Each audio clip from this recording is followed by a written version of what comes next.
So Adrian, before we get stuck into the details of the content that we have on the website, why don't you talk us through why we started this project and why the website is out there for high growth companies in South Africa? Thanks, Andrea. So in the course of 2024, we were approached by the SA SME Fund and asked to provide South Africa with a consistent solution to IP offshoring.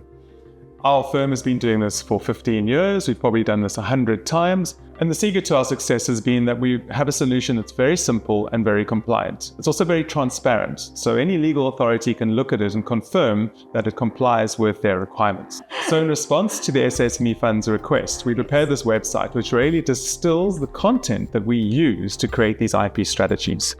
The website has a detailed explanation of what it is, why we've done it, and the deliverables which we seek to put in the hands of the industry in South Africa.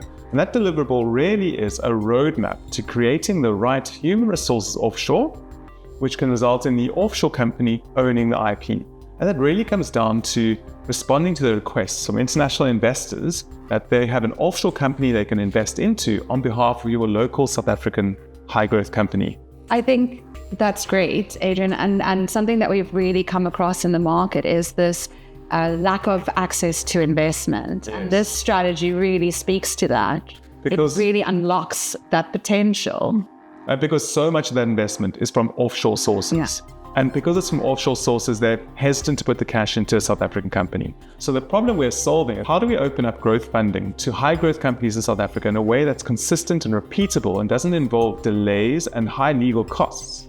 And we do that by creating a standardized approach. The IP strategy we describe in this website is actually consistently used across the country from all sorts of advisors, but it's not very accessible, it's not very well explained. So essentially what this website is achieving is consolidating all the information necessary for high growth value companies to understand what it means to implement an IP strategy and set up offshore. Exactly. It's hopefully a consolidation of all those best practices